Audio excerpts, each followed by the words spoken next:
Test 3. This is the IELTS listening test. You will hear a number of different recordings, and you will have to answer questions on what you hear. There will be time for you to read the instructions and questions, and you will have a chance to check your work. All the recordings will be played once only. The test is in 4 parts. At the end of the test, you will be given 10 minutes to transfer your answers to an answer sheet. Now turn to Part 1.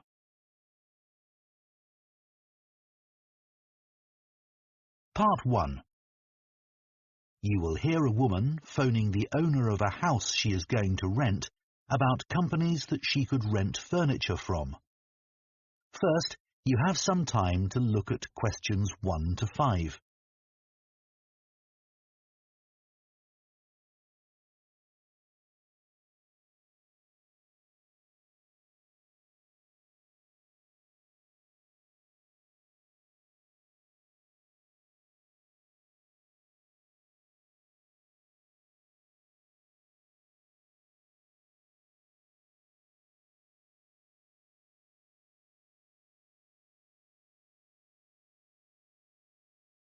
Now listen carefully and answer questions 1 to 5. Good morning. Hi, this is Shelley Meyer. I'm renting your house on Archwood Avenue. I'm due to move in next week. Oh, yes. Hello, Ms. Meyer. What can I do for you? When I viewed the house, I told you I'll most probably need to rent some furniture, at least until I know whether my temporary work contract is going to be made permanent. Yes, of course, I remember. And I said I could give you some information about furniture rental companies in the city. That's right. Well, the biggest company is called Peak Rentals. I've recommended them to other people and have always heard positive reports about them. Could you give me an idea of their costs? Sure. I actually have one of their brochures here. It says the monthly price per room starts at $105 and goes up to $239. That depends on which rooms you need furniture for, of course. Sure. It's just to get a general idea of how much it's going to cost. And you said you had some positive feedback about this company? Yes. People have mentioned that the furniture from Peak Rentals is more modern than any of the other companies. And also, once you place an order, the furniture will be delivered to you in just 1 or 2 days. That would be really helpful. Oh, and the brochure says that there's a special offer at the moment. If you rent living room furniture, I believe that's a set of chairs and a TV table, you'll also get a lamp at no extra cost. Okay, but that price range you gave is more than I was hoping to pay. Then you could try Aaron and Oliver. Sorry, what and Oliver? Aaron, Aaron. Okay. Are they cheaper? I'd say they're a mid-price company. But if you chose them, you need to be aware that they charge an extra 12% every month in case of damage. Oh, I see. I'd have to do the math carefully then. Right. But one helpful thing is that they also do cleaning for customers. For the furniture? For the house. Oh, I see. I probably won't need that. Before you hear the rest of the conversation, you have some time to look at questions 6 to 10.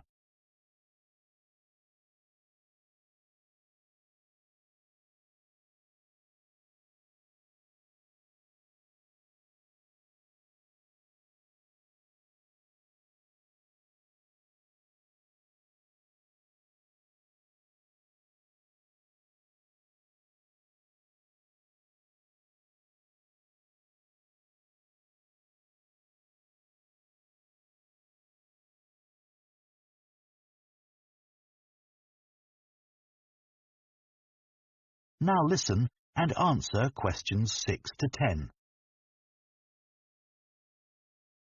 There's another company called Larch Furniture. It's quite new, and it has the lowest prices in town.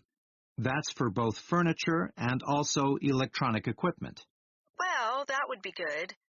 I'm not bringing much with me, and I won't have much time to go shopping after I start my job.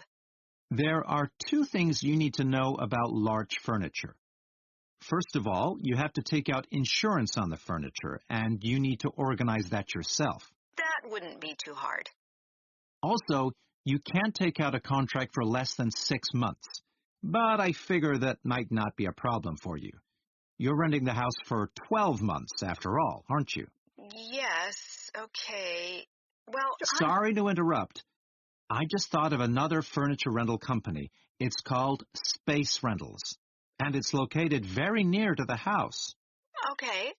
I don't have any information about their charges, so it's best to use their app to find out what it would cost you to use them.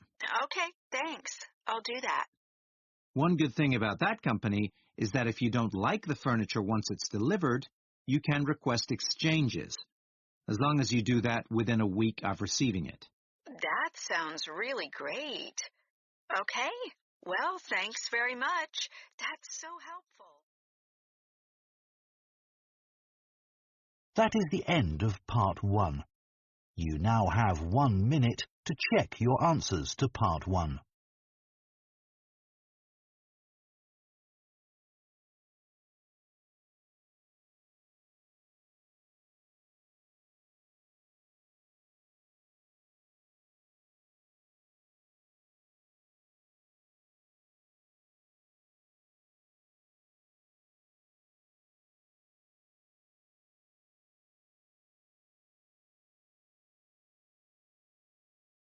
Part 2.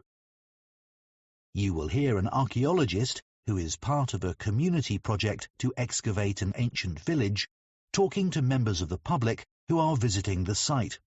First, you have some time to look at questions 11 to 16.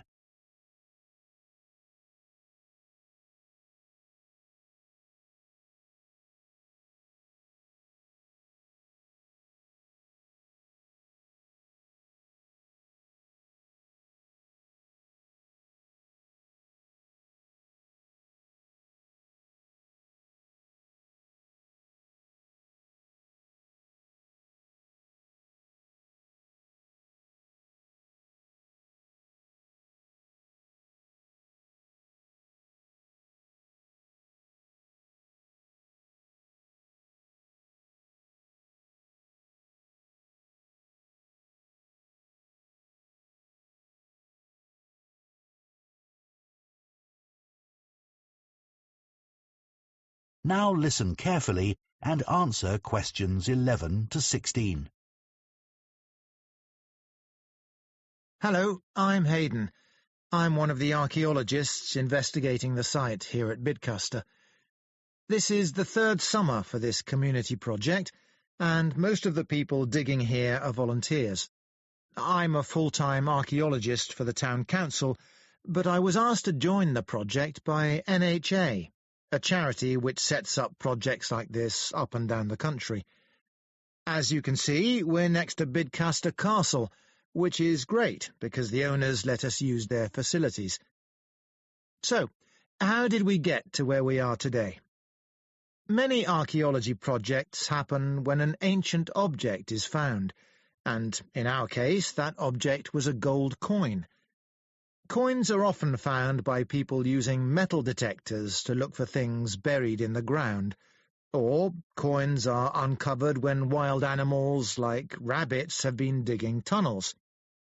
Here, a walker found it on the ground after a rainstorm washed away some of the earth and sand. When the story of the gold coin hit the news, Peter Swift, an amateur historian, contacted me to say he believed there had been a village on this site, centuries before the castle was built. Just by chance, the team found some old maps and documents in our library, which showed 500-year-old drawings of ruined buildings on the grassy area between the outer stone walls of the castle and the river. We knew then we were onto something. Over the 3 summers the team has been here, we found the remains of several buildings, and more broken pots than you can count. Normally you'd expect to find brooches and other jewellery, but we're still waiting to uncover any such items. The people who once lived here were skilled at making tools from animal bones, as you'll see when you visit the exhibition. Besides the discovery of the village, we've also found evidence of human activity on the other side of the river. No other houses or huts so far, but we can see the borders of an ancient field system. At one point we found a long wall and thought it was an ancient palace, but it turned out to be a modern wall. This summer's work will end soon, but we'll be back next summer.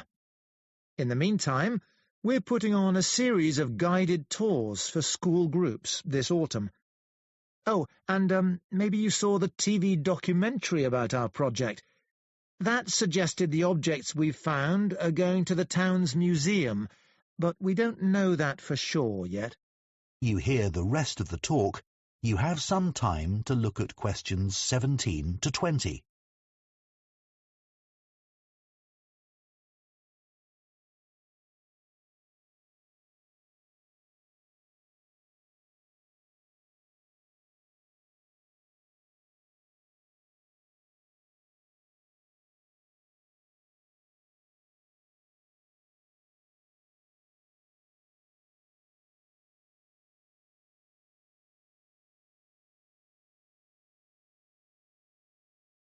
Now listen and answer questions 17 to 20. When you enter the site, please make sure you keep to the paths at all times. There are a few other things, the highlights of the site, if you like, that I want to mention. Take a look at the map. Our present location is marked at the bottom. This year, we've identified the foundations of an ancient bridge. And it's really exciting today because a team of divers are in the river searching for lost objects. To reach the bridge, take the main path ahead of you, go straight on, and keep going till the path bends to the left. You'll see a smaller track leading off to the right. Follow that to take you to the river, where the divers are.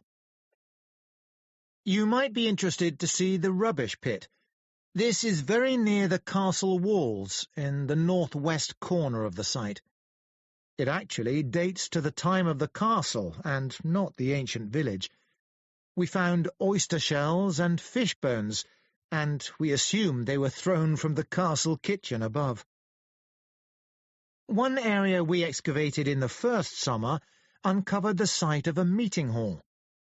We knew it was an important building because it had 2 rows of post holes, deep enough to support a large roof. It's the largest structure in the central area of the site, next to the current excavation area. Last year we discovered a fish pond in the ancient village. Normally these were beside a river. The pond here is further away, but it's possible the river has moved slightly. Anyway, to get there from here, you turn right at the first information board you come to and follow the path into the trees. Before you come out of the trees, you'll see it on your right. If you reach the river, you've gone too far. So, does anyone have... That is the end of part 2. You now have 30 seconds to check your answers to part 2. Part 3. You will hear 2 theatre studies students, Maya and Finn, discussing their project on theatre programmes. First, you have some time to look at questions 21 to 26.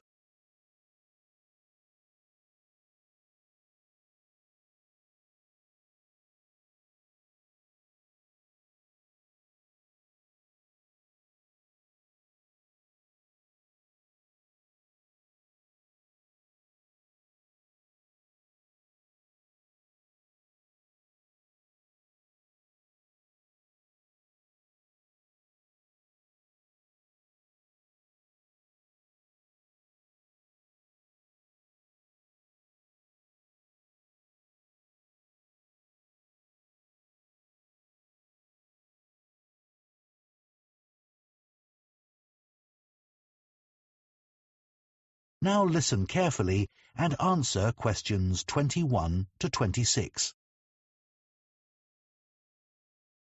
So, Finn, I've done as much as I can for our project on theatre programmes. How's your research coming along? Okay, Maya. I didn't know theatre programmes are called playbills in the USA till I started looking into the topic. Even though I struggled to find many useful websites, I'm glad we picked this subject. No one else on the course is doing the same as us, although it is one of the research areas of the module convener. That might actually put some people off. I suppose so. Anyway, I hadn't realised there are actually companies specialising in creating theatre programmes. Yes, they're quite common nowadays. Contrary to what many people think, theatres don't hire people to do the programmes. In fact, companies buy the rights to publish programmes on the theatre's behalf and then make their money selling advertising space within the programme booklet. It must be easier for theatres to do it that way. Yes. I remember reading something about programmes in early British theatre. It said that the cast was always very important. Yeah, audiences were very familiar with leading actors, and big names would draw huge crowds. But I hadn't realised that if the programme named a famous actor, that's who the public expected to perform. And if that didn't happen, people accused the theatre of breaking their agreement with the audience. They would demand refunds, and if they didn't get them, there were riots. Outrageous! That'd never happen now. No, people are too polite, even when they're disappointed if the star of the show misses a performance. We should definitely include that information about early audiences in our project. I also think it's important to mention that lots of ordinary people at that time were illiterate, so theatre programmes were of limited value in advertising plays. When a company of actors arrived in a town, they'd parade around the streets in their costumes, beating drums and announcing their upcoming performances. Interesting. I couldn't imagine that happening now either. There's also an interesting comparison to make between 18th and 19th century programmes. Wasn't it in the 19th century that theatre programmes started to resemble programmes today? Yes, and unlike programmes from the 18th century, they always used colour. And there was a greater variety of designs. But personally, I think 18th century programmes were superior because they told the theatre-goers so many things, including about the actors. And about the writer, the plot, and sometimes the history of the play. That's right. What should we say about theatre programmes in the 20th century? I reckon the most important thing is the dramatic change they underwent during World War II. When the government imposed restrictions on the use of paper? Yeah, but that was only in the UK. In the USA, programmes, or rather playbills, continued to be published in the same format. While here in the UK, programmes became merely a single sheet of paper folded to create 4 pages for text.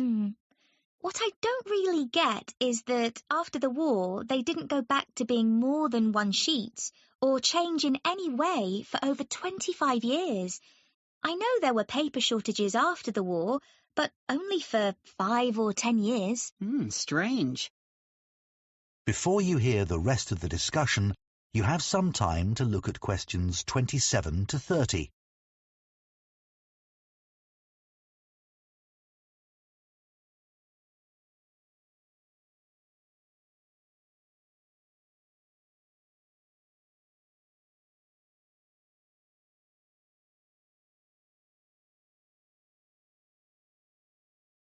Now listen and answer questions 27 to 30.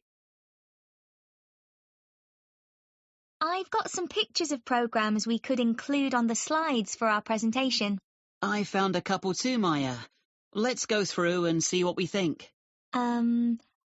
This is an old one for a play called Ruy Blas. Never heard of that. But the programme looks very decorative. Good enough to put in a frame on the wall. The images are just beautiful. Finn, what did you find? I've got some pages from a programme for Man of La Mancha. I thought this was a good programme to show, not because of the pictures, but because it contains articles written by members of the theatre company. So we can learn how the production was created and the thoughts and feelings of the cast. Good. I've got a copy of a programme that's now in a museum. It's for The Tragedy of Jane Shore, and it's said to be the earliest surviving document to have been printed on Australia's first printing press. Fantastic! Another programme to talk about is for the Sailors' Festival. It comes from the British Library's digitised collection of programmes that was started a few years ago. It already comprises over 200,000 programmes, which is amazing. Wish I'd known about it while I was doing my research. That is the end of Part 3.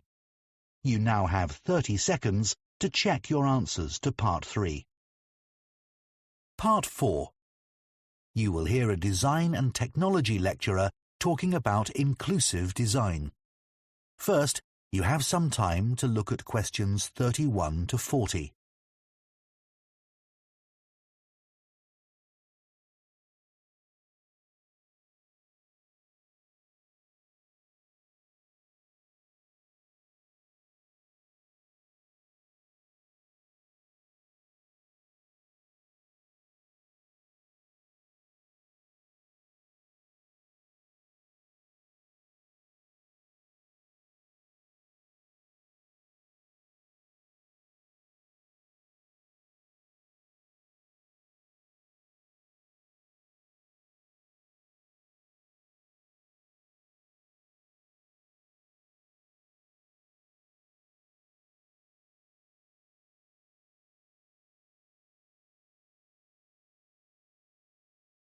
Now listen carefully and answer questions 31 to 40. It's only relatively recently that designers have become aware of the need to be inclusive when designing products. But what does that mean exactly? Well, it simply means designing products that span economic, social and cultural barriers.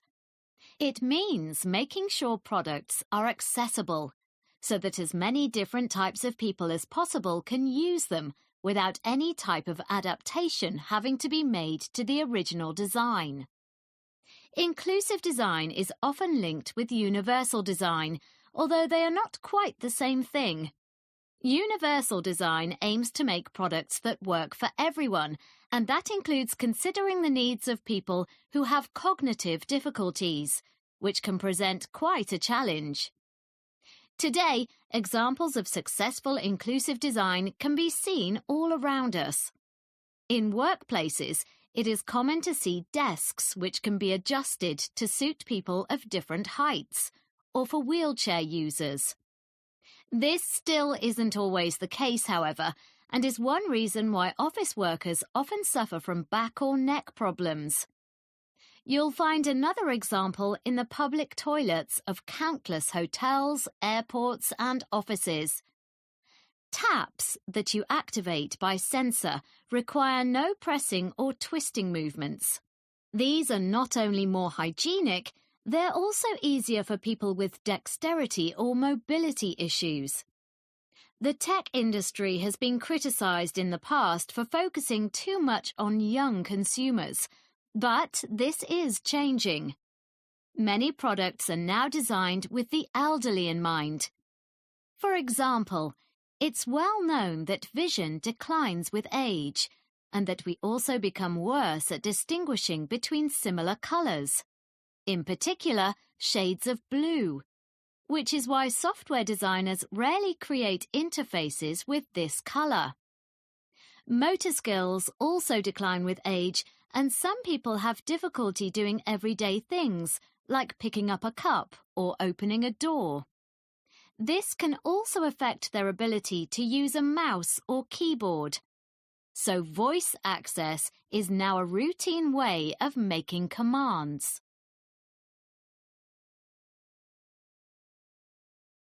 It's worth looking at the problems non-inclusive designs cause when not enough consideration is given to a range of users, as it can have a serious impact on people's lives. Access is one obvious example because it has such a huge impact on disabled people's independence. Not being able to access public transport because buses or trains are not wheelchair-friendly means many disabled people can't go out unless someone goes with them. Safety is another issue. Inexplicably, most cars are still crash-tested using a dummy based on an average-sized male. This has safety implications for all women, particularly those who are pregnant, as the seatbelts worn by the dummy are not adapted to accommodate them. Over the past 100 years, workplaces in the UK have, on the whole, become considerably safer. Employers are legally required to provide well-maintained personal protective equipment, or PPE, anything from goggles to full bodysuits, to workers who need it free of charge. But most PPE is designed to fit men. A recent report found that employers often think that when it comes to female workers, all they need to do to comply with this legal requirement is to buy jackets, for example, designed for a small man. The problem with this is that women can be tall and still have much smaller shoulders than the average man. Ill-fitting PPE such as high-vis jackets, vests and body armour can put women at risk. The report found that 95% of women said that their PPE often hampered their work, and that this problem was worst in the emergency services, particularly the police. Another problem is related to comfort at work. A very common scenario in offices in summertime is to see women wrapped in blankets or wearing sweaters while the air conditioning is on high. Meanwhile, the men are in shorts and t-shirts. This is due to differences in metabolic rates for men and women. There is a standard setting for air conditioning to be at a temperature of 21 degrees, designed to suit men, and in most modern offices, it's not possible to turn the air conditioning up or down. This means that many offices which mainly employ women are wasting energy by having the air conditioning set too high. As you can see from the examples I've just mentioned, there are serious consequences for designs which don't consider the needs of all users.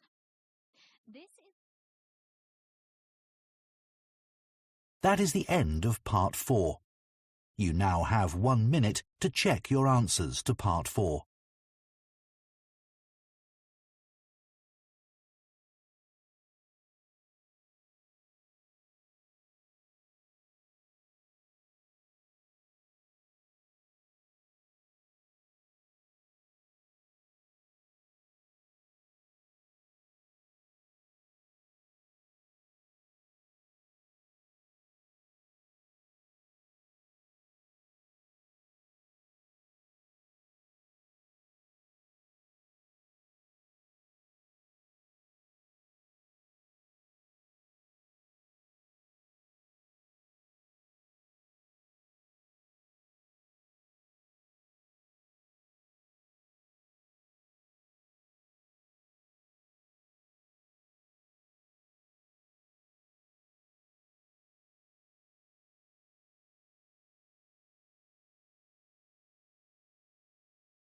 That is the end of the listening test. In the IELTS test, you would now have 10 minutes to transfer your answers to the listening answer sheet.